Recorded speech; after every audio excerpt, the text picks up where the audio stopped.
Dude, I can't even tell you how happy that makes me to hear because the Brinley and I we're constantly searching and doing trial and error. Like we're constantly upping our game. So we try to be as surgical as possible. That's kind of a quality that a lot of people don't strive for in the fitness world because especially in the Western world, they just go all for toughness and hard work, which are both super important things. But I see like kind of like a almost like precision is gay type attitude, and it's not. It's the opposite. Um, so that makes me super happy to hear. And honestly, like me applying Primal Thrive's procedures now that I'm out of the night shift, I'm financially stable. Like I remember I was feeling depleted Sunday when my bar shift, and I had an hour and a half break since it was a 13-hour shift. So I went home and it cooked a meal that he would have prescribed and sat outside while I was grounding. By the way, you have to have. I'm going to talk to the grounded athlete. You have to have him on your podcast. I One of the watched the great. one that you did with him. And I started applying some of the practices, dude, and I don't know if it was just timing, but my sleep has not just improved a little bit, dude. Like I didn't even know it could get bad, like this good compared to where it was at before. Oh yeah, dude, grounded's. Dude, you were a bad man before all of this. I mean, you're on your way to a 700-pound deadlift. You can do 20 pull-ups. Like, I can't. You're going to be a formidable strength athlete. Into your 20s and 30s, man. So I'm excited for you. And honestly, I'd love to have you on my podcast very soon. By the way, it's been That a would be long an time. honor, man. That'd be an honor. Yeah, absolutely, man. Yeah, I'm excited for the rest of this year. There's a lot of stuff coming from Blood and Rain, and I have a bunch of. I'm finalizing the podcast schedule, and I think sometime. Let me check right now. I want to say like sometime in November. So yeah, this week's all about art. So you saw Arthur Kwan Lee, the artist of the Manosphere. So it's an art themed week this week. Next week, Primal Thrive and are actually doing like just a sort of seminar type podcast. Finally, with the release of an ebook that I'm dropping called "The Fall of Testosterone and Hard Rock." Oh, Um, which it's gonna be a fun read for sure, yeah, and it's man. gonna be kind of a galvanizing read towards the end. It took a turn while I was writing it that I was kind of shocked. I was like, wow, I'm actually semi advocating against hard rock for the sake of masculine music that's more elevated, which you'll see what I'm talking about. But yeah, like October, let's see, Tartarus Barbell, buddy of mine in real life, Norse pagan lifter. He's going to be the 19th of October. So to get another fitness action, I'd love to have you on. Let's see. We will probably record earlier, Mhm. but I'd love to have you on like November 18th for episode 54. That would be a blast, man. I would very much look forward to that, and to be able to talk with you again is always an honor. So, Yeah, dude. I mean, I'm invested in your growth, man. You're doing all the right things. You're ahead of the game, and your generation is the future. And I'm seeing a lot of great things from your generation, specifically you, that I'm loving. So the more exposure we can get you guys, specifically you, the better, man. I appreciate that. For the podcast, man, it was very much a fitness-based podcast in the past, and still is to a level. But for me, dude, my heart has been telling me, and I think for what God has been telling me to do is to take it in like a morality direction, to talk about my values, to talk about my belief systems, and to try and help people become better in that sense. Because at the end of the day, if I'm not getting people and making my impact on the world as positive as I can, that's not me being a Christian to the fullest level. True Christianity is being a good person over a nice person and talking about some things that might be considered ugly. So yeah, I'm having a pro life activist on in a few days and other various morality centered things because for me, it's kind of unfulfilling. Not really sharing my opinion, not really sharing the truth when it came to a lot of things, and kind of almost fear of being looked down upon, fear of being called out. But like now, I have, if I were to follow that same path, I would be so unfulfilled, and it would almost, in my opinion, I'd be sinning, because I was choosing not to do the right thing in that sense, and choosing not to try and make the world a better place. Because if you look at it on paper, we have 1,000 opportunities every day, and our impact on the world is almost scary in terms of how much good and how much bad we can like truly do by these choices. And for me, I certainly wasn't really taking up the opportunities that I need to be taking up, and now that's completely different. And starts with having people on the podcast like you to hopefully help educate the world and make a difference the best way we can. Yeah, I mean, you said so much right there. It's rarely presented to us as a choice of good and evil. It's a choice between right and easy. Like it's easy to Damn. not say anything, and yet there are times to not say anything. I've talked about a concept a lot of my podcasts about planting seeds and sort of watering those seeds in people, not going full force with your opinions towards people when it comes to morality, or just really the truth when it comes to morality, because people could be so programmed the opposite way that you could go full force to completely turn them off to the truth. So, but I'm at a point now, like me being, I'm probably the most left, maybe Portland, but I'm probably the most left wing part of the world right now in the San Francisco Bay Area. I'm an Orthodox Christian, pro-life, you know, Yeah. and I've been advocating for healthier lifestyles while serving alcohol to people as a bartender. That's how I'm making my living. So that's why I finally found a way to transition out of it financially. So now I can sort of be full send with everything I say and not be canceled by a bar scene and not be someone who's advocating for a healthy lifestyle while helping people poison themselves. So I think all Christians, and honestly, I mean, you and I are both brothers in Christ, but honestly, I know a lot of really morally sound pagans and Muslims who are actually kind of feeling the same way right now. They're sort of going full send um, with bringing morality in the family and tried and true values that have been around for thousands of years. Right now, I think now's time. Now is certainly the time. I feel like we're at a precipice where the line that we are walking between good and evil in the world is so scarily thin. And I feel like by doing this, and by really making sure that we are speaking out against the evil, it is truly evil. What we see in the world right now is 100% evil happening around us. By speaking out against it, it is our duty as men, it is our duty as children of God, and it is our duty as honestly just Americans. I mean, you'll still be American at heart, but in Thailand, going to Thailand to fight, it is our duty as just people of the world to be calling out the honestly atrocities that are happening around us. And so yeah, it's certainly, it feels cool to be a part of this, but looking at the future, a very small part of me is kind of terrified where this might go if we aren't able to make the difference that we need to make. But I guess just trusting God and to do everything we can in our power and to know that it'll all work out in the end is something that is a skill in essence. Absolutely. I mean, if we're centered around God, if we have faith in God, we control our thoughts accordingly. If we see the situation as a losing battle, we're going to lose. Yeah. If we see the situation as a battle that we like, the outcome changes back and forth in the mind, and that's actually, it's sometimes more real than real life, because I don't know if you listen to my Time podcast. Like I spent sort of 3 months editing that one, but if the situation genuinely changes more rapidly in the mind, which only gets solidified in the three-dimensional world. So if in our minds, victory is ahead, victory is ahead. Yeah. As long as our actions are in line with that, as long as we maintain alignment, victory is ours, plain and simple. And that's what we got to do. I love that. That is mindset right there to the fullest, bro. I love that so much.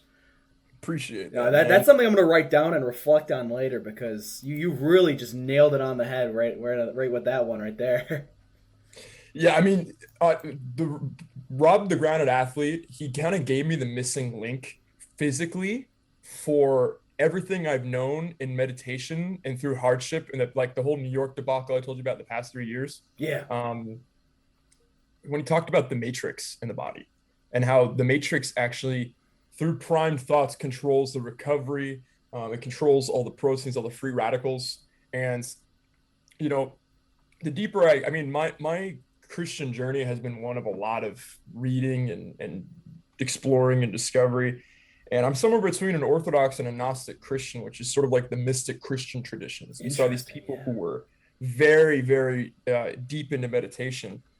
And they talk about things like the pineal gland, a lot of modern Christians will sort of shy away from. So what I've noticed is if you are in alignment, if you're praying for this highest timeline, your body is actually going to solidify that on earth. So it's it's not just a mindset thing. So I get into that in my Time podcast. Like once Rob told me about the Matrix, it was like that was the missing link, and I was able to finally release that podcast, which is the episode just after. Okay. So yeah, I mean, I think a lot of Christians may, like, especially in America, might get kind of freaked out by that. But the further back I research Christianity to like the early days of Christ, like it's the more in line with it I've seen. So it's cool. It's very much within the realm of Christian things, which I was happy about. Yeah, man. Dude, honestly, I feel like the podcast probably began a good 10 minutes ago, so we're just going to roll from here. Everyone who's watching this, the man I have on today, Arthur Dane, the host of the Blood and Rain podcast, is both a excellent speaker, writer, and insanely talented fighter. And it is an absolute blessing to have him on today. You guys have seen him before, you've loved his work, and to be able to have another talk with him today is something that I am so happy to give you the opportunity to listen to. I am so blessed to be here today, man. So thank you so much for coming on. Oh, it's my pleasure, man. I always got time for you, man. I'm always down to chop it up more with you and sort of speak in front of your audience. You and I have a very similar audience, so thank you so much for being here, man. Hell yeah, man. But you know what? What we were just talking about regarding Christianity, and really getting down to the roots of it. Looking at the church, I've always viewed, like, walking into I heard this phrase before from, I think, one of the Nature Pilled guests, but it was "pussies in the pew." That was the phrase that they used to describe the current Christian male climate. True Christianity is the true men of Christianity are anything but pussies. But society has truly twisted, and I think progressive Christianity has almost killed men inside the church today. And I wanted you to share your opinions and beliefs regarding Christianity and what men should be in the church, because it has been so twisted nowadays. I walk into my church and I see maybe 1 in 30 guys who I actually would believe to stand up for me behind my back. Men who, well, the 1 in 30 guys that could probably protect their wives if it came to it, or probably would be willing to protect their wives if it came to it. It's almost terrifying to see the lack of spine, the lack of true manliness that is in the Christian culture nowadays. So, and you are probably the best to talk about this, because I listened to your podcast where you discussed your beliefs and kind of why you shied away originally from Christianity. And so kind of share that with my audience today. And, I'm kind of interested in that as well, too. Yeah, it'd be my pleasure, man. My testimony is kind of an unorthodox one. So I grew up kind of what they call CEO Catholic, Christmas and Easter only Catholic. Both my parents are Mediterranean by blood. My father's Canarian and Basque. My mother's French Basque and Sicilian. So all very Catholic places, with some like kind of like folky mysticism and parts of my mother's heritage. But it was mainly just Christmas and Easter only Catholics. And I didn't really take that too seriously until my parents were trying to get me into Catholic high school. So I had grown up singing my entire life, and my mother put me in the church choir and in church groups to sort of honestly just to strengthen my high school applications for these Catholic high schools in San Francisco. Mm. And I started to actually deepen my faith at this time. There was a priest who was actually like a recovered drug addict who gave some of the most incredible homilies, which really deepened my faith in God. Then I went to said Catholic high school, and my faith went completely out the window because there's, and for those of you who had a good experience in Catholic high school, that's amazing. I'm very happy to hear that. But there's kind of a stereotype amongst a lot of Catholic high schools that the best, quote unquote, the best cure for Catholicism is Catholic school, which is a very unfortunate sort of stereotype to have, because I've met some amazingly devout Catholics who have taught me a lot. Then I went to a different high school after that for 2 years, sort of went in and out of faith. In 2013, before I moved to England, I was going further and further down the sort of like dark mystic rabbit hole without realizing it. I was studying a lot of Aleister Crowley, and I was meditating in my backyard, and I felt this spiritual darkness try to take hold, and I had to sort of spiritually and mentally fight it off. So I renounced any of those practices, and I never researched it again. While this was happening, my mother was actually in Spain, taking care of my grandfather's affairs because he had just died. And these Orthodox Catholic missionaries had come across my mother, and she had given her life to God, and was baptized there Wow. uh, while I was fighting this battle and won. So before I moved to England, my mother, there's a lot of misconceptions with sort of saints between older faiths like Orthodox and some Orthodox Catholic faiths. They wonder why we have icons of saints. They're sort of just people think we pray to them. We actually ask. The way I'd say, please, Colin, if you could pray for my family and I'd greatly appreciate that. We'll say, Saint George, if you could pray for my family. Saint Christopher, could you pray for my family? We're not praying to them. We're actually asking them to pray for us as Yeah. they have passed on, and they have Intercession. lived exactly, and they've lived a life that was exemplary in Christ. So my mother asked me to pick a little. She got me a cross for an altar before I moved to England, and she asked me to pick a patron saint, and I picked Saint George because it's the saint of warriors, chivalry, and the saint of England. And I was just moving to England, so I thought it was perfect. Um, my faith throughout drama school was very difficult. I wasn't church going, but I did constantly pray despite a very immoral environment, to be completely honest. Mhm. It was a constant uphill battle maintaining spiritual alignment through something as nebulous as drama school, where they're trying to have you destroy parts of your personality that are too unique so you can be a blank canvas for art. A lot of the times the teachers are very respectful, and they're really just about the craft. And you have some teachers who are sort of opportunists who wouldn't mind seeing a student naked for a play. Like that's kind of in the best interest. So I had to navigate that pretty carefully and pretty surgically. Upon returning from drama school, I went to where my walk of faith really started to materialize. Is what I started going to an evangelical church, and it wasn't about the church; it was me going regularly. And I started to ask more and more questions when I looked around. Around 2015, I was looking around and I saw that, like you said, that there was not a lot of Christians like myself. Like I was asking where the men were. I Yeah. saw a bunch of guys who, oh, I have a job in tech. That's a huge thing out here in the Bay Area. I have a job in tech, and I finished college, so now it's time to get married. But they have none of the other parts of their life as men are thriving, and nothing in the church that I was going to, and I've heard this to be the case with a lot of evangelical churches, was creating an environment that fostered. So there's sort of the Lamb of God, which is kind of the peaceful side of Jesus Christ. Maybe some people would call the more feminine aspect. And then there's the Lion of Judah, which is basically the strong, commanding, pious, steady, grounded man who's a leader. And Yeah. you weren't seeing too much of that aspect. You see church kind of get further and further watered down. The music's more like pop music. It's more about this searching for inner relaxation and peace, and just kind of this feeling like, oh, like it is very feminine, and it's not necessarily a bad thing for the female Christians, but for men it just leaves them absolutely starving.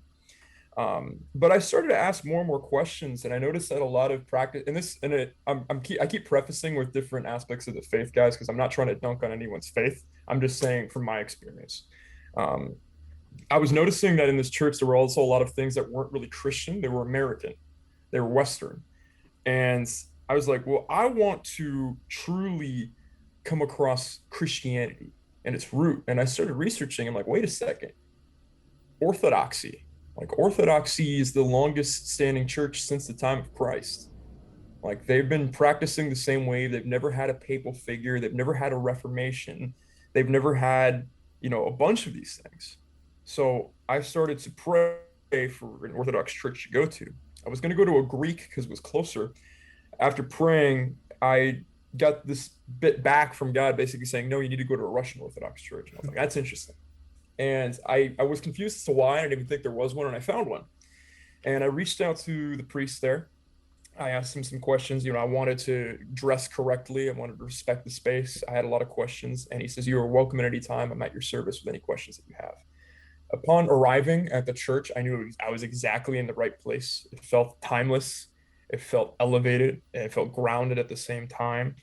And they welcomed me with a prayer book, a book about the history of the church, and an Orthodox Bible. And the first two questions I had were coming from a fighting background. I said, "Is that not aligned with the beliefs of orthodoxy?" And they said, "No, absolutely not." It's I mean, so what they mean by that is it absolutely is aligned. It's a contest. It's a physical contest. As long as you are not giving into darkness, you're not giving into evil when fighting, you're maintaining control of yourself, you're calm, you're acting in accordance with God, there's nothing wrong with that. I was like, fantastic, okay. And then I forget exactly what my other question was, but I started to ask more and more questions, and I started to see these just very, very strong patriarchal men, good fathers, good husbands. They were developing themselves physically. They could have a conversation about literature. They could have a conversation about economics. Like these were strong men. They were providers. They were backbones for the family, for their wives to feel safe, and they could sort of flourish as mothers, and their children had a stable environment to flourish. I was like, wow, this is the place. And I kept, asking questions and doing more and more research. And the priest finally told me, no one's going to pressure you here to get baptized. You're welcome to go to as many services as you like. But really, I'd be doing you a disservice if I said, don't go to the services. I think the next step for you is to go to a service. I said, okay. And I went to a vigil. And for those of you who are not familiar, the Divine Liturgy every Sunday has been practiced since the time of Christ. It was written by St. Mark. So they've been doing the same mass, basically, liturgy or mass, for 2,000 years. And they have a vigil every Saturday night at sundown to sort of prepare the soul. And you go into fasting, no food and water through Saturday night into Sunday morning until the end of Sunday liturgy. And I remember going to this vigil for 2 hours and feeling spiritually out of shape. I was, I finished and I had to go to my job as a bouncer in downtown San Francisco. And I just remember showing up to my shift as a bouncer, and I was sort of in this daze. And they asked me, "Arthur, are you okay?" And I said, "Yeah, I think, yeah, no, I'm great actually. I just feel really out of shape." They're like, what are you talking? No, I mean spiritually out of shape." They're like, "Oh, okay, yeah." And I knew right then and there that there was this, and it's a mass that's you're always standing. You don't see any pews in Orthodox churches except on the side for the elderly who can't really stand. It's a physically engaged form of worship, Mm-hmm. and it's chanted, and you're kind of constantly exposing the spirit to God to be changed. You're doing this physically. It's a physical form of worship, so that way you're grounded enough, sort of, for the consciousness to elevate further and further. And that for me was a very big foundational part of my Christianity. It came in Orthodoxy. I've heard of churches, in places like Texas and Wyoming, these places where rugged men still live, and they have these very grounded, the evangelical churches that have like a grounded, unaltered mode of worship. But the fact of the matter is, a lot of the time in major cities in the Western world, Christianity has been feminized. Christianity has been watered down, and that's why a lot of men are shying away from the church. 100%, dude. When you originally went on the podcast where I heard where you broke down your faith initially, I remember you describing these hard ass Russian priests, and immediately I remember just like wanting that. The priests that I had in my life were actually pretty great men when it came to masculinity, but to like be able to take a step further in like the way that you described it was something that my soul kind of just thirsted for. And I feel like all men to a certain point kind of thirst for that. The tough love, the intensity is something that you and me both, as very, very masculine and testosterone filled men, want deeply. And so when we look Absolutely. at the feminization of Christianity, you are a very great example of what a Christian man should be like. But if you were to break down the traits that you would kind of look for, or you would expect of a high quality Christian man, what would you say that they'd kind of come down to? I mean, I talk a lot about on my page about alignment. And are your thoughts aligned? I mean, so as Christians, we have a standard that is Jesus Christ, that is a standard we're never going to fully meet. Yeah. But there are people in the past who've got extremely, I don't want to say extremely close because that almost sounds sacrilegious, but they got very, very high and very, very far. Saint John Maximovich here in San Francisco, Saint George, Saint Basil, a number of just incredible Christians. They're aligned with constantly being the highest version of themselves in alignment with the parameters of Christianity. They were doing, it wasn't just oh, I go to church on Sunday, oh I do good things. No, it's like they were constantly pushing the boundary of what they could be as Christians. There's a saying, I mean, there's no faith without deeds. I wholeheartedly agree. It's the faith isn't just about you. Um, that includes praying for others, that includes interceding for others, that includes just charitable acts, that includes finding someone who could use direction and mentorship and mentoring them or pushing people in the right direction. So being in alignment with sort of praying and being in alignment with the highest version of yourself you could possibly be, that's kind of step one for me. And the rest kind of follows. Whereas like how am I developing myself physically? Well, I think every man, especially as a Christian, needs a sort of a dedicated, lifelong physical pursuit. And maybe some of the older listeners who are listening, like, well, I'm past a certain age. Guys, there are in Eastern Europe, there are guys who are still doing sets of 10 jump squats with 225 pounds on their back. And they're well into their 80s and 90s because they train correctly and effectively. There are guys who are doing jujitsu well into their 90s. Archers, mountain men. There's a bunch of physical practices you could choose from. When you further and further develop a physical practice, you're actually giving yourself a foundation you're giving yourself something steady, because sometimes I've seen people spiritually overload where they've taken on too much that they can handle, they're ungrounded, and they actually spin into madness. It's a very interesting thing to see. Wow. So when you have that, and it's no coincidence that orthodoxy is a really physical form of worship. I think it really provides that foundation for you to receive um, what God is telling you clearly, without other voices and other entities sort of muddying the waters. Um, so that strength, the physical pursuits, constantly studying. My religious study didn't stop just going with orthodoxy. It went deeper and deeper into some of the aspects of Gnostic Christianity in the early church, not just pure Gnosticism. That's something very, very different, which most people don't know. But Gnostic Christianity, the history of the Orthodox Church, um, a bunch of things. So they're constant. Really, what it comes down to for me is being in alignment with the highest version of yourself you could possibly be, not just for yourself, filling up yourself so you can fill up others. Um, Yeah. Pushing the boundary and developing yourself physically, mentally, emotionally, spiritually.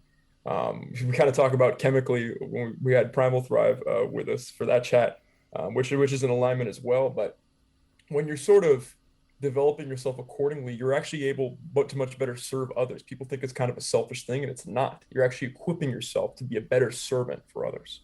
Yeah. Dude, I love that so much.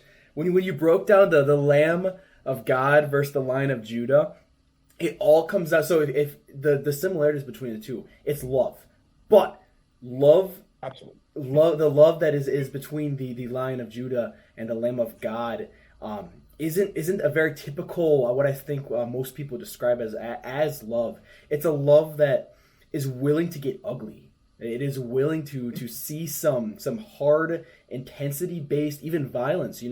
It's one of the things where I was talking with someone who was probably very strong in their faith, looking on paper, but I was discussing my view on murder versus killing. There's a huge difference, and to them it was 100% wrong. And so when I broke it down, I'm like, so I shouldn't aim to protect my wife. It is a sin for me to kill for my wife in service to protect her and the family. And that kind of took them aback for a second.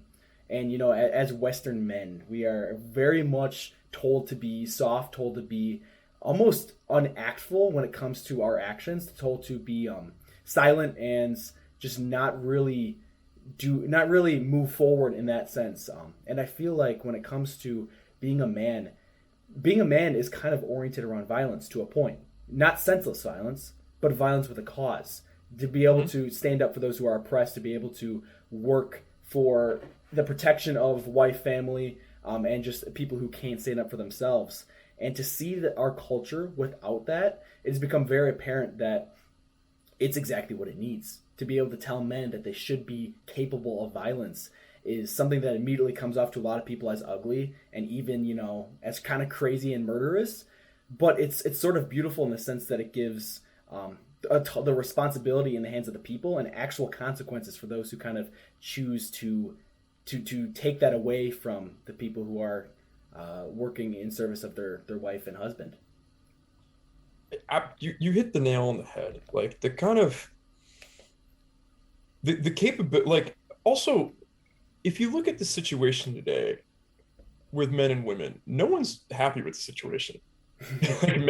Men feel starving for something that either they never knew that they needed or people told them was some toxic masculinity construct. You know, to throw any buzzword out. I mean, I hear it all the time here in Oakland. Oh, that's problematic. That's like toxic masculinity. No, no.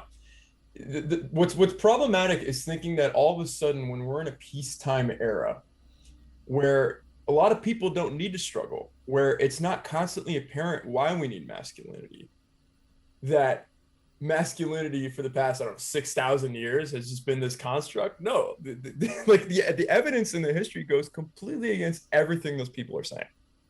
Yeah. It's a lie. And and I can see why people could get it twisted, because in a peacetime era, it's like, well, why do you need to be capable of violence? Well, peace doesn't always last. We're in an imperfect world. And there are people who are going to master violence and master strength to expand their own gain, and they could not be morally aligned at all. And Mm-hmm. so they're going to stop at nothing to get exactly what they want. And it's going to be very simple. The choice is either I'm going to roll over and let my family be killed in the name of this, or I'm going to be capable of violence, capable of strength, capable of defending myself, my family, my community, so on and so forth. So peace can continue to foster, and women can continue to foster, and their children can grow up in a stable, normal setting where we push them constantly in a healthy way, not because we need to, not because we're living in dire times. Yeah, dude, that is, and that is where the disconnect is happening in society right now. Why so many people are falling into darkness, and why there's so many problems and evil kind of walking about in America nowadays, is because people became way too comfortable, and that evil started creeping in the form of sexualization of our children, allowing them to receive transgender surgeries, hormone therapy. That is 100% evil, and no one can tell you and I otherwise. But Absolutely. the fact is, no one, or very few people are willing to call the evil out at the roots and be willing to do something about it. To willing to stand in between the person trying to take their kid away. This is stand in between the evil, denouncing faith, denouncing the family, denouncing the nuclear family, is something that probably, to throw a number out there, 5% of men are willing to do, versus just complying with society.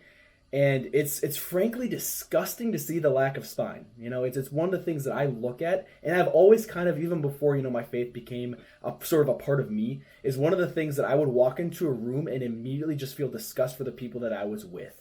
And it wasn't terribly it's not a terribly pretty thing to say, but I would walk into the room full of Christians, and my first thought would be, what a bunch of pussies. Like, quite frankly, these skinny necked people who can't even look me in the eye, how can I expect them to protect their kids, to protect their wife, or expect them to even stand by me and share their morals in that sense too. And it's one of the things where society is going to fall if we can't instill that within people. Yeah, I mean, I'd have to agree. I mean, in terms of, I've definitely gone through waves of disgust. I'm not gonna lie, and that's a very ugly thing. Yeah. Um, I think with it's when it comes to disgust, it's sort of like a similar thing with pride. Pride has a shadow that most people don't know about. People know pride as in being vocal about their achievements and being really brash and cocky. Pride also has a shadow aspect to it. When you're so wrapped up in how terrible you are, like, oh, I'm not doing this, oh god, I'm so, it's like, well, that's also another form of pride, because Yeah. you're still wrapped up in the self, but you're not actually doing anything either. You're just beating up on yourself and how you're not doing a million things. So when it comes to disgust, it's very much like pride. It's like, well, you can get out of it pretty quickly by acting. With disgust, you're like, okay, this is how I viscerally feel. That's fine. But now it's like, okay, how do I get these people to value strength? How do I get these people to value martial arts? How do I get these people to value being sovereign for the sake of current powers that be not being able to take advantage of us and put us into submission? There's a lot of agendas out there right now. Like you look at what the World Economic Forum is doing right now. You will own nothing by 2030 and you'll be happy about that. Yeah, fuck around and find out. Plain and simple. Fuck around and find out. And like the whole running joke, you're really willing to die for gun rights? Someone's gonna die over gun rights. Damn. It's not gonna be me. I love that, bro. So, I mean, and people think that, a lot of the times when you read the Bible, it talks about the law, but when the law isn't actually aligned with morality, that's when you as a Christian actually have to defy the law. Patriarch Kirill, of the Patriarch of Russia, had he rarely does this kind of thing, but he had a speech 4 years ago talking about how the West's law is getting away from true morality, because they're saying, oh, you can go here, you can go anywhere, it's fine. He says, meanwhile, Christianity has an uphill, narrow path at all times that isn't always attractive to people. Yeah. But it's always going to be far more fulfilling. So when you sort of convey that to people, when you convey that their fleeting happiness will run out and their comforts will run out and it'll feel far, far worse, and they will look back and say, with all that time that I was gifted, I didn't develop myself. I didn't develop strength. I didn't develop faith.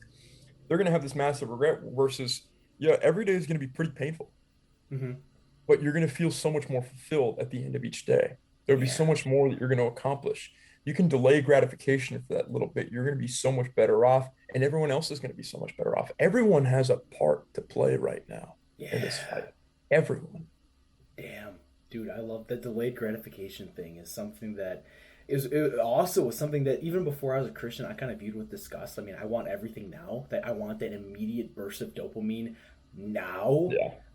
And it's a very American thing to be, but how unhappy I was when I acted on every single impulse, and how unhappy I was then compared to how happy I am now, waiting for marriage, living in service of God versus in service of man, in service of myself, trying to be without pride is something that I wish everyone could feel. And it's one of those things where you certainly, you and a bunch of other people helped inspire me to kind of walk down that path. But how do you think you and me as creators and podcast hosts, can start to enlighten people who might not listen to our stuff, who might not be willing to listen to our stuff? How can we act to teach people that? Because it's a very hard line between being forceful to the point where they kind of get turned away from the idea of it, and then being too nice where we can't get points across because we lack intensity. I've had this question in my mind for the past, I want to say 4 years now, and I feel like I'm finally coming across like a series of answers, like a series of courses of action that I'm always constantly fine tuning, but where it's starting to make sense across the board. And no one can take away your testimony, because your testimony is yours and yours alone. And a lot of the time, I don't start with Christianity with my testimony, because especially here in the Bay Area, we're the most godless area in the world. Yeah. We have the lowest percentage of people of just not even Christians, people of faith here. And I say people of faith too, because Islam gets kind of a bad rep. Like there's a lot of militarized, aggressive Islam out there in the news, but like a lot of Muslims are family-based people. A lot of them don't drink. They're pushing hard work. They're pushing faithfulness, like a bunch of qualities that are very much in line with Christianity. But we don't even have across the board. We're a very godless place of area. So I actually start with just discipline, being an example of discipline, being an example of moderation, being an example of, we talked about it before we got in the call, but precision. I think, part of my criticism, and this is sort of like almost like a comical side note of sort of the barbarian trope. It's like, yeah, I'm training like a barbarian today. And it's just like just getting in the gym and screaming and just getting after it and really feeling it. And I'm like, If I I'm not noticed a crawling lot of out of the guys. gym, it wasn't a good workout. Yeah, I was dry heaving some pre-workout and getting after like it's. Hey man, I love going full meathead every once in a while as much as the next guy. I really, really do. But I did a post on this a while ago called the Assassin's Mindset, and it's basically I sort of detach myself emotionally from training. I actually sort of eliminate everything but the training itself, so I can be as precise as possible. I can get Mm. everything out of every movement. I'm not leaving anything just sort of this unmeasured, sort of brash, like, doesn't matter. I'm going to be jacked as hell. It's, a lot of the times when people work out like that, it's more about feeling it rather than doing it. And that's not necessarily the most productive way to go about things. And the same can be applied to life in general. Like when people see me, like how precise I am with my diet, how precise I am with how I spend my time, how precise I am with how I recover, how precise I am with my words, that rubs off on people. And you can then sort of open up a dialogue when they start coming to you about questions. You've planted a seed in them that you're watering a little bit indirectly, and they're starting to water themselves more and more. Like, oh, I might try what he's doing right now. I might try what Arthur's doing. I might try what Colin's doing right now.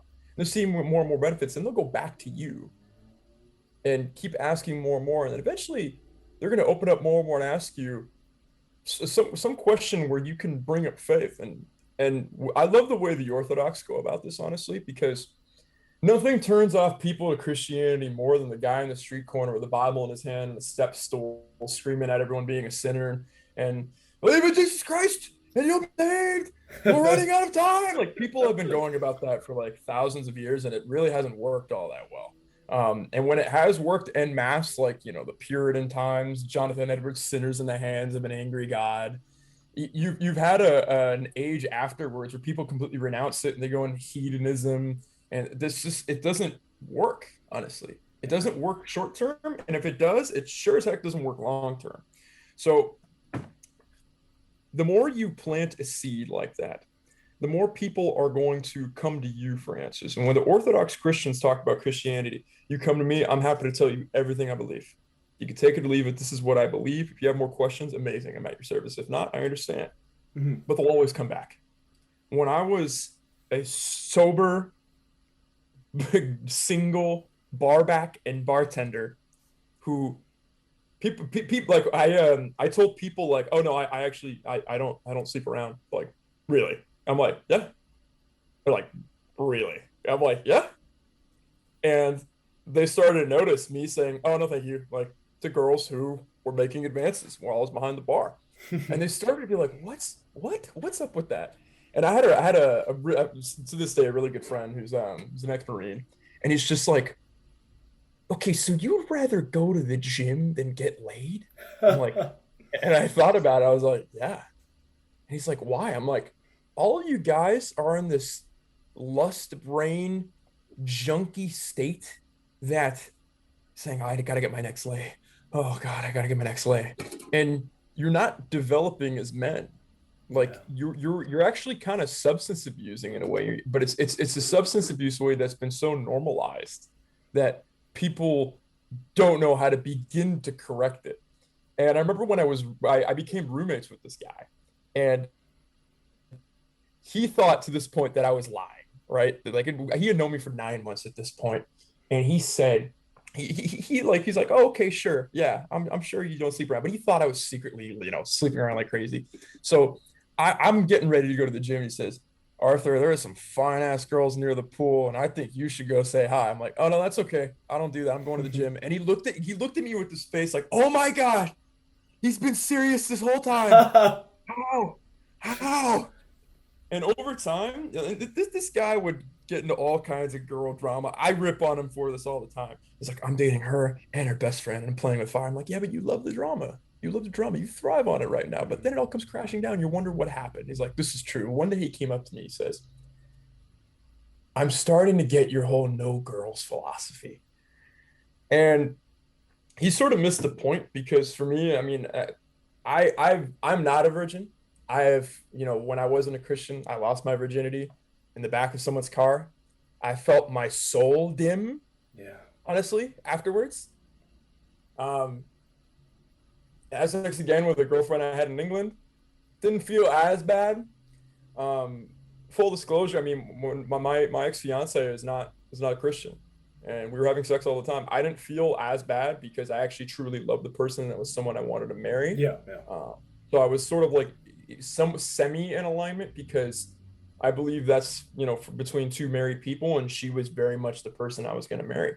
So I didn't really feel that as his whole. But you see these people who have no intention of being together. These people who have no intention of starting a family, no intention of being completely devoted to each other throughout life, having sex, and you see them. It's like drinking salt water. They feel worse and worse and worse and worse. So Yeah. to sort of sum up the question, I was in a very long-winded way. A lot of the times, it's not about going up to them saying, "Hi, I'm a Christian. I'm male rights activist," or I'm a restorer of masculinity, and this is what I believe A, B, C, and D. You have to set an example first, Yeah. and then when it's time to tell your story, you tell the story. And when people come up for directions, you give them all the time in the world, giving them instructions that's surgical in speech, that's patient, and you help people plant those seeds, and then until the seeds grow into something that they water themselves. That is an incredibly natural way to go about that, dude. I feel like I need to be writing these down like step by step so I can like, and I probably will be after this podcast is over, so I can start incorporating it into my life. Very natural way of getting people to sort of follow the lifestyle that you're kind of bringing forth. And I really do appreciate what you said about, in terms of like sex and, religion. It's one of those things where we see people just going around and having sex with anybody, even if they don't care about them as a person. And what I feel, what happens when people do that, if you are willing to drop the standards of the person that you are willing to sleep with, you drop the standards of yourself. You are now, yeah, Absolutely. you now view yourself as a lesser person, and for good reason, because your value is now diminished. It can't be replenished 100% in the eyes of Christ, in the eyes of true masculinity. It can be. And for me too, I'm not a virgin either. It was with a person who I deeply cared about, but when we broke up, the world, dude, it based off of us having that bond, the world ended. For a very short time. It was. So there was certainly a grieving process associated with it that I think was made a lot harder by that bond we had created wrongfully. And I found myself coming back to Jesus, and that was the only thing that kind of sort of brought me back. And it was it was almost as bad as it was. It was a very empowering thing to realize that in the grand scheme of things, I am nothing.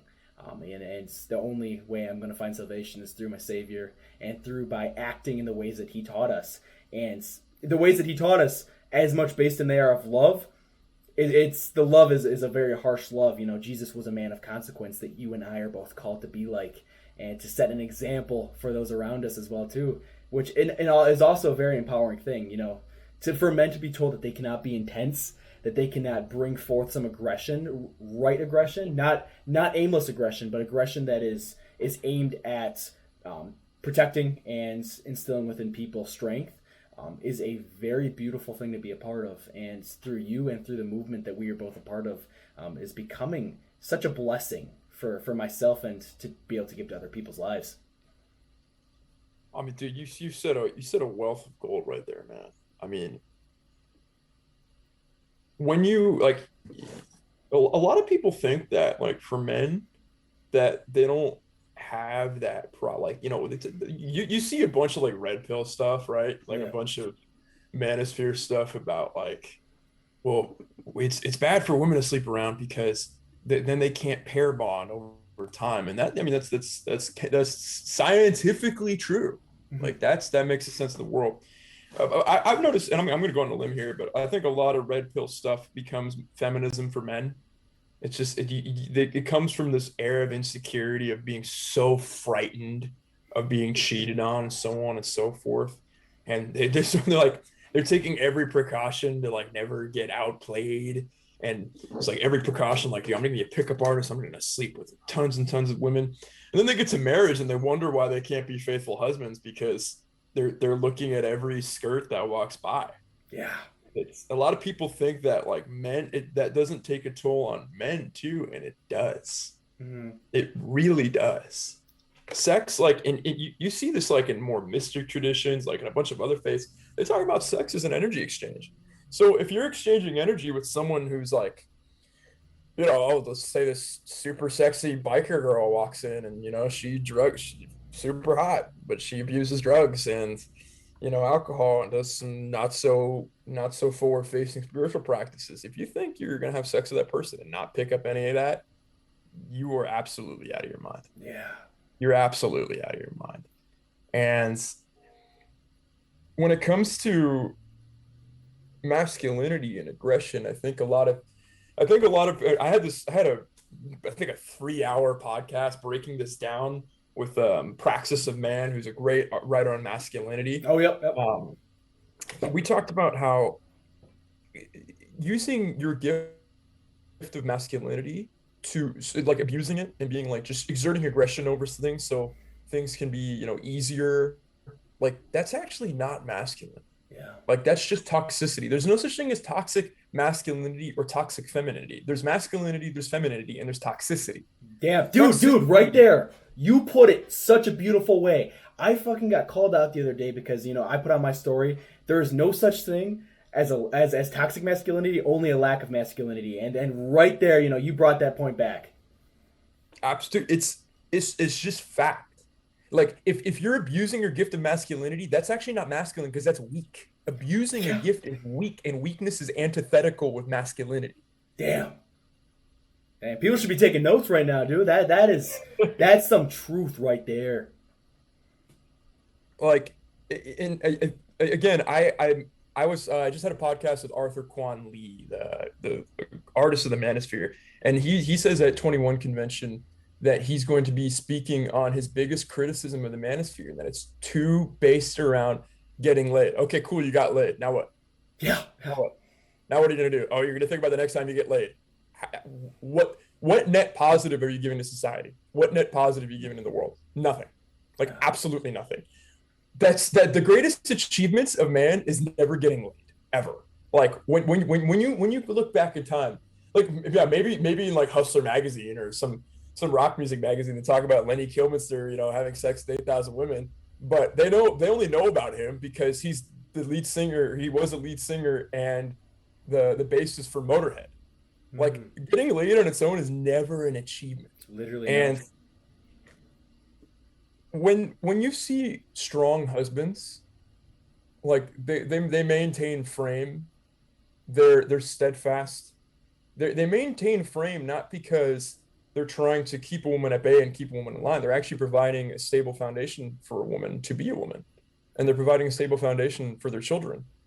So many people get it twisted that it's not about sort of these playing mind games so you can always constantly be desirable. Like that doesn't work in a long-term relationship. That works in the short term, and it's a dark side anyway. Yeah. Like you see the way Jocko Willink is. That guy does it all. He's like, oh, you want to go to the moon? Cool, let me know, let's start training. Like he's always doing jiu-jitsu, he's always lifting weights, he's always speaking, he's always doing his podcast, he's constantly writing books, he's constantly doing guest appearances, he's doing stuff with the military, he's speaking out against the current lack of leadership right now, which he rarely ever does, which says a lot about our current situation on the side note. But then you hear about his wife. You hear about, like, someone asked him a question. They said, Jocko, how do I get up early in the morning without waking up my wife? And he like took a pause and he's like, this is a very important question. And a lot of people think that, being considerate of your wife a lot of the times, it's like, oh, it's not masculine. No, she'll just do whatever I want her to do. And it's like, it's not the year 1200 anymore, man. And even then, even in the year 1200, that wasn't forward facing with Christianity. Yes. That wasn't forward facing with being the highest example. So to sum up, guys, it's not, if you're so wrapped up about how do I get women to find me desirable? Well, if you focus on yourself, you're automatically going to be desirable to women. You don't need to mind game some social dynamic. You don't need to prime something and spend so much time on it. Yeah. The cornerstone is strength, and you either have it or you don't. And if you don't, you can get it. It's totally within your power. And you're not going to acquire women through manipulation either. And like you said, you might be temporarily wanted by the women. But when it comes down to it, that manipulation, it's quite easy to see through. It's quite toxic in the sense that there is no masculinity associated with it, and the fact is there's no long term satisfaction in it. Through Americans as a whole, and myself included, in the past, chasing the hedonistic like treadmill, constantly needing to up the level of dopamine that we receive through our actions, through generally very unhealthy practices, is something that is closely associated with that short-term pleasure of seeking intimacy, seeking sex, and I never quite really fell into that area. I did to a point, but it was something that I was kind of able to reel myself back in, within probably a few weeks. It was one of those things that even when I was telling myself I was happy and enjoying, talking to all these women, I had a spreadsheet, which is disgusting. I look back at myself. The number of girls that I was talking to had to be put in a spreadsheet. Literally, because I could not keep track of them. It's funny, but I look and it's kind of one of those things where I look back at myself and where my mind was at during that time, and there's probably a million guys who would probably want to be where I was in that moment. But dude, there was no happiness in that at all. I was frantically moving on from one conversation to another conversation to another conversation. I had 4 dates in 24 hours. And most guys would see that as a very like happy lifestyle to have, dude. But there was nothing but emptiness in that. Nothing but emptiness at all. I was committing sin against myself, against God, and my future wife, who's now going to have to deal with whatever damage was left behind, as small as it is. That is now put on them. And responsibility-wise, I was not being responsible in any sense at all. First of all, that's like hilarious. Like I can only imagine like your buddies see you like, why are you so stressed? I'm like, man, I'm talking to all these girls, and they're like, let me have some of your problems, bro. And like you're like, trust me, this isn't fun. Like Literally. that's hilarious. As far as you said something about sort of your future wife, and I think I remember I was at an evangelical church once, and this kind of whacked guy was like, kind of the type of Christian that gives fuel to atheists and be like, see, this is unhealthy. This guy came up and he's like, do you know what purpling is? And I was like, dude, I have no idea. I have no idea what the hell they're talking about.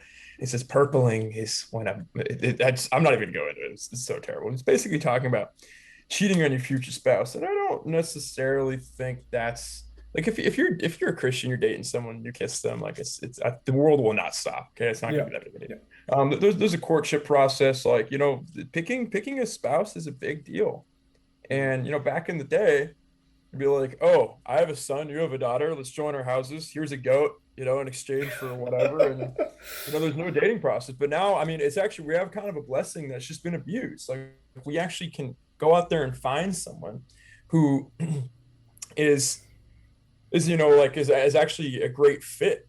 So that's a blessing. It doesn't need to be that much of a head trip.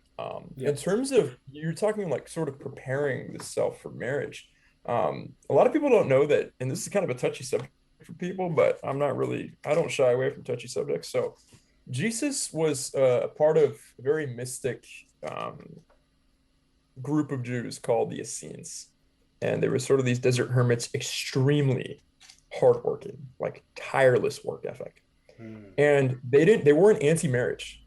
So while this is like a very mystic, almost monk-like tradition, like almost white martyr, and I'm going to take a side note on martyrdom for a second. In Orthodoxy, there's 3 kinds of martyrdom: white martyrdom, which is being a monk; red martyrdom, which is dying for your faith, which doesn't happen very often now. And God willing, hopefully it doesn't come to that, in this next time, but it could. Yeah.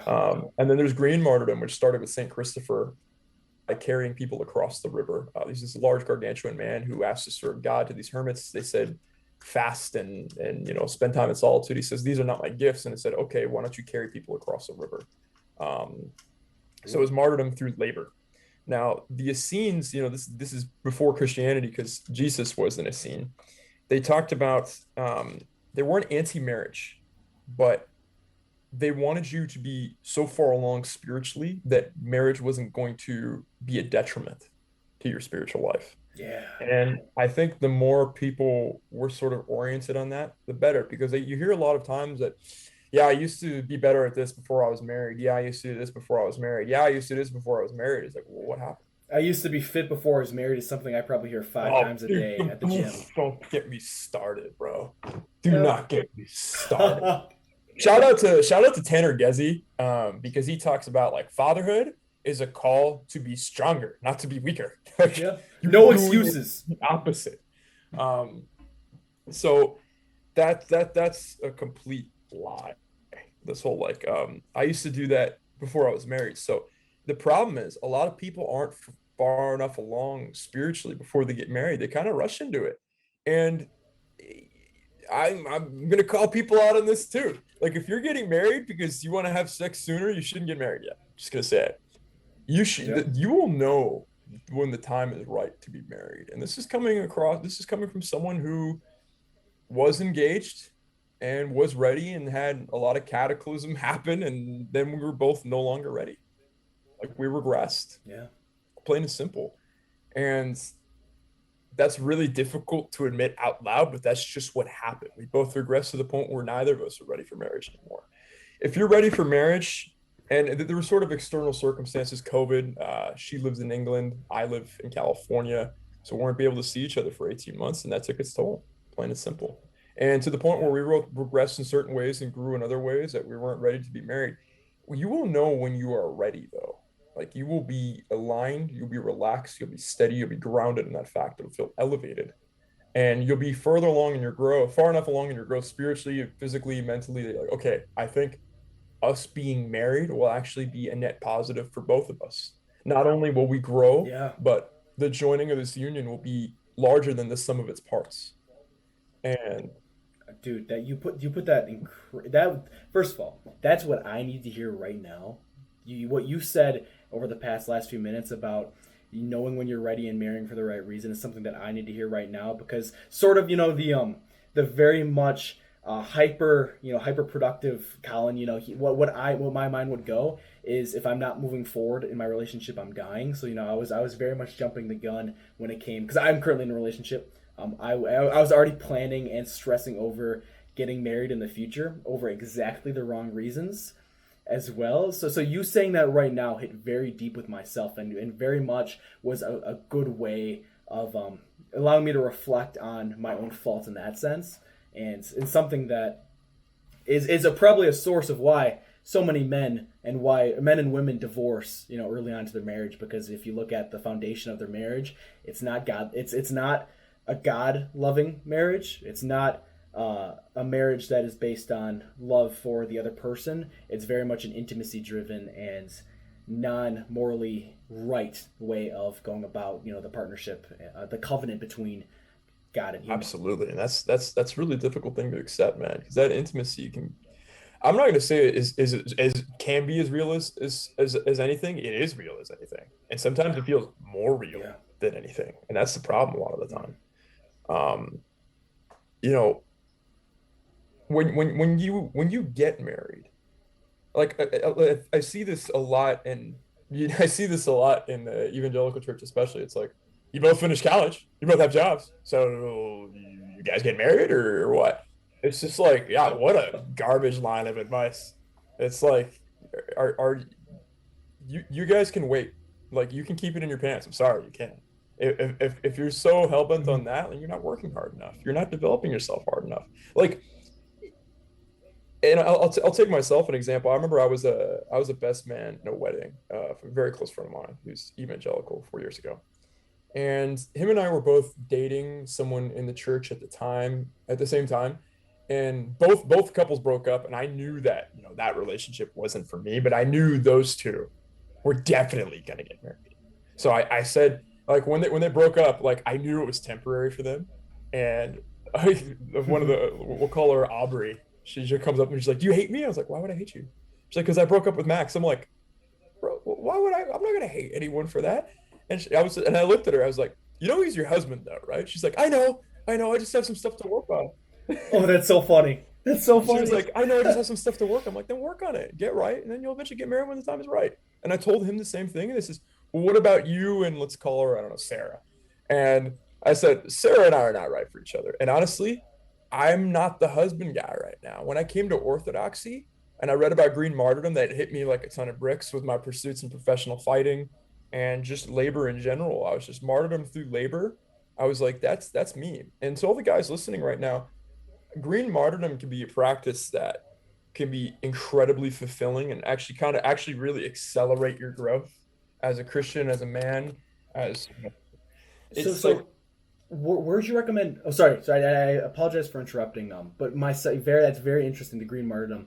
Where would you recommend people starting? I am very interested in that idea. Where could let's say I begin in my life right now to act as a green So I mean, martyr? it's tricky balance if you're in a relationship. If you're in a relationship, then I sort of just recommend constantly praying and constantly developing yourself in every aspect Hmm. as possible. But if I think a lot of guys out there, like myself, I mean, there was in my ex fiance, like I'm not gonna pretend that I don't still love her. I still love her with my entire heart. It's plain and simple. It's a very difficult Yeah. situation, but I'm not gonna feed myself this twisted line where like I don't love her anymore. Like that's denial and that's weakness. Plain and simple.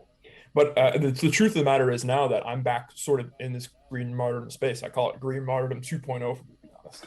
Um, I read about the Green Martyrs when I was reading the history of the Orthodox Church, and I told the priest when I was having a coffee with him, I said, Father, I don't think that I'm the husband guy. Like I think that I'm this guy. And he says, Arthur, I can hear in your voice that this is true and that you're a truth seeker. Like this is what you're looking for. You're not looking for a comforting narrative. You're looking for the truth. And guys, green martyrdom is martyrdom through labor. St. Christopher, one day, he had a child ask him to carry across the river. And the child grew heavier and heavier and heavier to the point where he thought that he was going to drown, and he was more worried about the child drowning. And he prayed to God for Hmm. strength, and he carried the child across the river successfully despite the weight of the world being on his shoulders. And he told the child, you have endangered me and both of us to a great deal. And he says, for you, and the child says, for you had the weight of sin and the world on your shoulders, for I am the God you were praying to, I am Christ. And the child disappeared. Damn. Oh, that's some powerful story right That's the there. story of Jeez. Saint Christopher, and that hit me like a ton of bricks. And green martyrdom, guys, is finding that physical pursuit, that labor, and being constantly in prayer during it. It's like a lot of people think you can't be in a hyper focused state and a meditative state at the same time. That's a lie. You can be in both if you're properly aligned. Yeah. When you're hyper focused on the act, Oh, I think you cut out for a second. and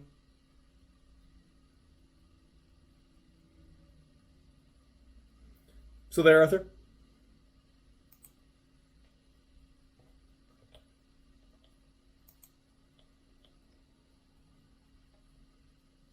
You still with us, bro? yeah, can you? Oh yeah, you're back now. Let's run that back like a minute. You cut out for a little bit. Okay, what was the last thing you heard?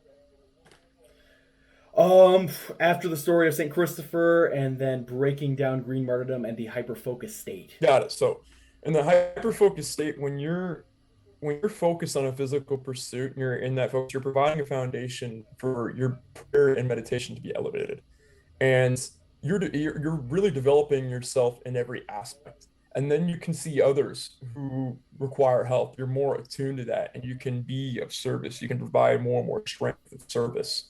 This martyrdom through labor and service as men helps us grow immensely. And for many men, this could be their entire life. Like you kind of look at David Goggins right now. I don't know where he is with God, but he would kind of be the example of a green martyr if he's a Christian. Um, Interesting, he's yeah. single, he's divorced, but you can tell that like that's his way. And but for a lot of you, you could be in this phase until you feel that switch from God where he puts this one in your life that truly is a wife. So it also distracts this constant phase of like options where like, oh God, I need to find a wife. I need to find a wife. You'll attract a wife if you're on this green martyrdom path. If you're meant to be married, Yeah. plain and simple. That's my 2 cents in it. That's my experience in it. I have a podcast about it. It's episode none of my podcast. I think That's something I'm definitely gonna be checking out, and I recommend any guy listening to this go check that out too. yeah, that's the most I have to say about it. I don't want to push the path on people at the same time. If you're a guy who's just developing himself correctly and preparing for marriage, that's awesome. But I think it helped me a great deal, and it's helping me a great deal right now. Yeah. I feel like myself again, honestly, and I'm living the dream martyr life. I'm moving to Thailand. I'm going to be going pro. I'm going to be training, 50 hours a week while writing books and attending the Russian Orthodox Church in Thailand, believe it or not. And Dude, that's that's I awesome. hope the path can help many of you. Dude, I am so excited to watch you in this next step of your life. How many people you're going to be able to influence, and especially in terms of your career, bro, and both in the podcast and as a fighter, it is going to be so cool to see how far you are able to push yourself in this level. And you're definitely going to be seen on TV at some point as a professional fighter. No, there's no doubt about it. Absolutely, Colin. That's actually the people are asking, where's the face reveal? Where's the face reveal? Well, I want the writing career and the fighting career to reach a pinnacle of skill mastery separately, and then they can be joined in the middle. And no one can say, "Oh, his fighting career got advanced because of his writing career. Oh, his writing career got advanced because of his fighting career." No, no, that's there are Yeah. two books.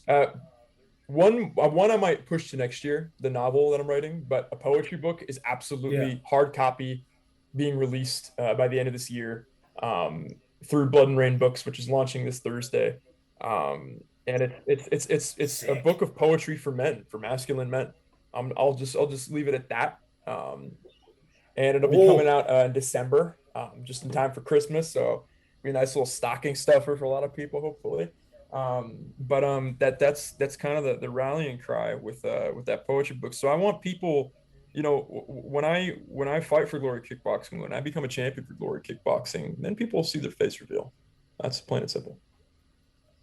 that's badass, man. I love that so much. A lot of lessons right there that I'm definitely going to be looking more into myself. There's a lot of so when I talk with you, dude, and when we discuss these important concepts, it's such a blessing, an awesome blessing to be able to learn and to be able to apply and to be honestly be able to see my own faults. In the conversations that we're talking about, see my own lapses of judgment and lapses of the right mentality that I should be having. And so, talking with you right now is incredible. And the number of people that are going to be able to benefit from watching your career, reading your books, listening to your podcast, listening to our conversation, is insane. It's I'm going to be clipping so many parts of these to try and get the message out more and more because the wealth of gold that we had in this podcast, the hour and 14 minutes that we've been talking so far is insane. Colin, dude, it's an honor every time, and dude, I get inspired by you very frequently because when I see you on Instagram,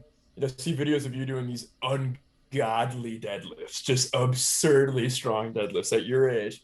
So you're doing 20 pull-ups, and I see this huge smile on your face, and I see you constantly looking around to serve others, constantly getting people's perspectives, constantly pushing yourself. Like, dude, you give me hope, man. You give me hope for this next generation because you know, I was like alone in my path a lot, but I see you at such a young age, bringing people onto this path at the same time with you. Again, it's such a young age, and that inspires me so much to push myself further because I know that there's this next generation behind me that's going to be like you. Damn. Hey man, that really hit me deep. You saying that right now means a whole lot to me. So I Of appreciate that a course, man, ton. of course, and I told you this, before we started recording. I can't wait to have you on the Blood and Rain podcast, man. I'm really looking forward to having you on. That'll Hey, be episode 54 coming out in November. I'm really looking forward to recording with you, bud. that is an extreme honor, bro, and I can't wait to sit down with you again and to hopefully be able to bring some pertinent information into young men's lives and make the world a better place. Because at the end of the day, as small as my show might be, the opportunity that God has given me to have people like you on and to be able to share the gold, the unimaginably uh, beautiful information and beautiful perspective is something that is such a blessing to I have. appreciate the kind words, brother. And your podcast is starting small, but I know it's not going to stay small for very long. That much I can promise you, man. Amen. That much I can promise you. Perfect.